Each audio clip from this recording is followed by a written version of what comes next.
Welcome back. We have our current events panel, Michelle Simard and Mike Patton joining me. Okay, let's talk tariffs. This is now the perennial topic on my programs, but let's find a way to work it in. Okay, so one thing that I have found interesting is Canadians seldom get their feathers ruffled. They seldom erupt with protest. We saw it at the convoy, and it was really a defining moment. But we are seeing this again with the tariffs. Canadians are really rallying behind the flag and are protesting the proposed tariffs that Trump keeps threatening us with, including the Canadian government taking billboards in Florida. We've seen tourist numbers or flight bookings to the U.S. go down. Michelle, why don't you start us off on this one? So what I really think is happening is that at the end of the day, as you know, our countries are obviously geographically in the same land area. And at the end of the day, we had different society how we became. But now as our societies intermesh, we're now seeing that Canadians are taking up some of the American type style of protesting. And so now what they're doing is they're going into places and saying like, well, we need to, if people don't know, we need to let the people know. And this is how we're going to do it. We're going to put up billboards. The Canadian government is doing it. To be honest, I don't really think the Canadian government should be doing it. I think we should allow our people to have that flexibility and do it. Because I think once we start having governments get involved in trying to influence, it's problematic because we don't want the Americans to do it to us, yet somehow it's okay for us to do it to them.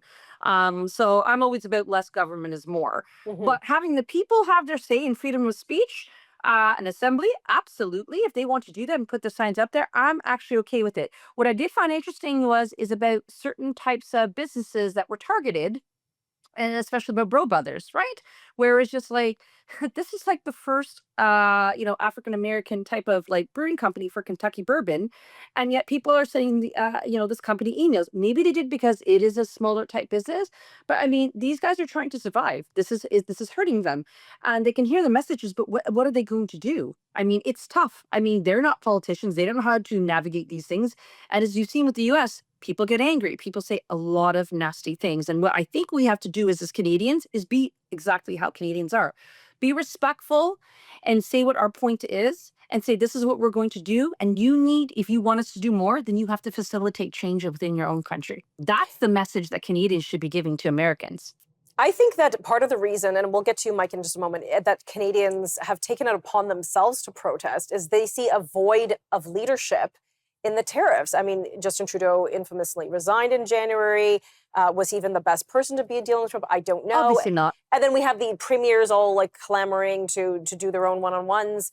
And I think Canadians are feeling unsettled and saying, you know what, I have to do something because there's a void in leadership. But we pay these politicians the big bucks or some bucks to do this job. Why should a Canadian, for example, wearing a Canada Not For Sale hat be booted out of the Blue Jays game? Why, like you said, the Canadian government paying an American company to put up a billboard that says, these tariffs are going to cost you. Mike, is this unprecedented? Do you feel there is that void of political leadership, and so Canadians are just saying, you know what, we're in an election, we got to just get it on? This is really a new thing because for the first time, Canadians really feel in their heart betrayed by the Americans. And this is devastating to a lot of Canadians, and they really want to have their voices heard by protest and by action. You know, it's incredible talking to people in the northern United States who subsist on Canadian people coming across the border to do shopping. The borders are empty. You can cross the border now in a minute because there's never a lineup. Canadians are not going across the border, and this is going to ultimately have a huge impact on the American economy, and that's when things will change. It may, or Trump may just dig in his heels and say, as I think he's intimated that we're here for the long haul. So we'll see. We'll see what happens. But Canadian protesters are picketing the U.S. consulates. Like this, and that's fine. You know what? That's okay because you know what? It's individuals. The only problem I have is when you have the state, the government come in. Right.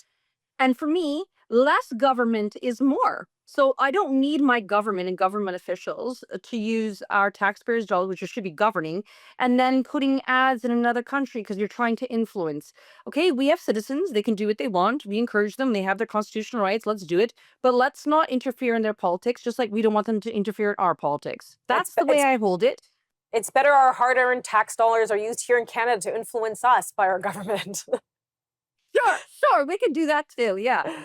My goodness. Okay, well, I don't see this issue simmering down anytime soon. I think Nope. as the election progresses, especially at the debate, I think we're really going to see which leader contestant will make the best pitch, and we're going to have to keep on this. We'll be right back.